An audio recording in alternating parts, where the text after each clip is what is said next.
Assalamualaikum warahmatullahi wabarakatuh. Saya Syifaur Rohmah dengan NIM 077 dengan rekan saya Aulia Al-Fahri dengan NIM 088 akan menyampaikan hasil wawancara yang telah kami lakukan pada dua narasumber, yaitu Bapak Khalid dan Bapak Rimanto, dosen Universitas Muhammadiyah Pring Sewu Lampung, mengenai masalah RUU HIP Trisila dan Ekasila dengan dosen pengampu Bapak Fatahillah MPD dan Bapak Dr. Ishar MPD, dan ini adalah nama anggota dari kelompok 1, Vivi Laida Yahya dengan NIM 060, Nurul Fauzia dengan NIM 062, Angela Putri dengan NIM 057, Mita Anggraini dengan NIM 052, Vindra Alfitra dengan NIM 091, dan Unza Unzila dengan NIM 070. Rancangan Undang-Undang RUU HIP yaitu haluan ideologi Pancasila. Rancangan Undang-Undang RUU HIP sangat penting untuk dikaji atau dianalisa. Kemunculan RUU HIP pada tahun 2019 pada waktu COVID jadi terkesan ada unsur seolah-olah RUU HIP mau disahkan oleh DPR secara diam-diam. Sedangkan isi dari RUU HIP ini ada kontroversial. Kalangan MUI, Nahdlatul Ulama, dan Muhammadiyah bahkan organisasi massa lainnya mensoroti tentang pasal-pasal yang ada di RUU HIP. Salah satunya yang dianggap untuk kekhawatiran menghilangkan nilai ketuhanan yang Maha Esa.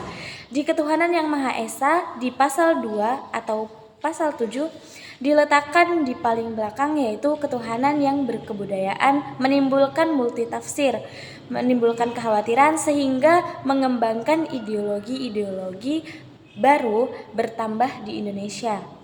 Rancangan Undang-Undang Haluan Ideologi Pancasila di bab 2 terutama pasal 7 bahwasannya ciri pokok Pancasila ada 3 pokok yang seolah-olah Pancasila adalah Trisila, yaitu sosionasionalisme, sosiodemokrasi, dan ketuhanan yang berkebudayaan. Ketuhanan yang berkebudayaan ini menimbulkan multitafsir sehingga menimbulkan perspektif ketuhanan kebudayaan itu jangan-jangan akan menafsirkan atau untuk menghantam kelompok-kelompok tertentu yang dianggap mungkin tidak sesuai dengan Pancasila, dengan perspektif orang. Dengan demikian, yang kita ketahui bahwa Indonesia bermacam-macam kelompok keagamaan, jadi pengertian ketuhanan yang berkebudayaan ini perlu pengkajian. Yang kedua juga memang RUU Rancangan Undang-Undang Ideologi Pancasila muncul dengan mencoba untuk dianggap oleh sebagian kalangan menghilangkan staf, yaitu 112 tahun 1966 yang disahkan oleh salah seorang jenderal yang isinya adalah seolah-olah pelanggaran surat MPR tentang ajaran komunisme, Marxisme, dan Leninisme. Rancangan Undang-Undang HIP sudah ditunda semenjak ada penolakan, sudah tidak dibahas lagi untuk menjadi prioritas untuk dirancang undang-undang. Tujuan rancangan Undang-Undang HIP sebenarnya dalam rangka untuk memperkuat BPIP, yaitu Badan Penguatan Ideologi Pancasila, karena selama ini BPIP dikuatkan hanya melalui instruksi Presiden atau Impres, jadi masih dianggap masih belum kuat, maka butuh rancangan undang-undang. Urgensi untuk RUU HIP sebenarnya tidak terlalu penting, artinya untuk di masa sekarang, karena menurut saya sudah terlalu kuat dan tidak disesuaikan lagi dengan bentuk yang lain, tanpa perlu merubah pasal-pasal atau sila-sila yang ada di dalam Pancasila.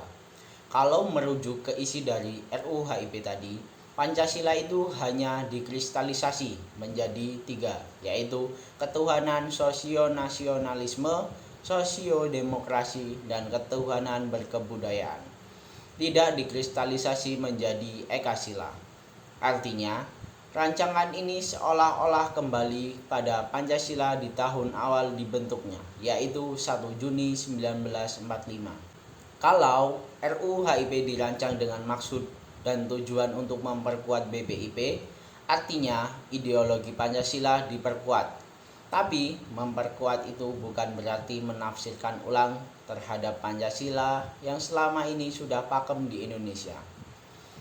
Artinya, Pancasila sudah dirumuskan oleh tokoh-tokoh pendahulu kita yang sudah sedemikian bagus, tidak perlu dirubah-rubah atau ditafsirkan ulang dengan meringkas Pancasila menjadi Trisila. Terdapat perbedaan pendapat di masyarakat terkait hal ini. Contohnya, awal diusul saja sudah banyak kontroversi. Ada satu sisi kalangan yang mendukung karena menganggap RUU HIB sebagai penguatan terhadap Pancasila. Namun, kelompok yang kedua menganggap RUU HIB dianggap melenceng dan undang-undang yang akan menghambat tentang kebebasan beragama. Karena sudah disubstitusikan menjadi ketuhanan kebudayaan dan akan mencoba membuka kembali komunisme, Marxisme, dan Leninisme. Itulah tadi hasil wawancara yang telah kami lakukan. Sekian, terima kasih. Wassalamualaikum warahmatullahi wabarakatuh.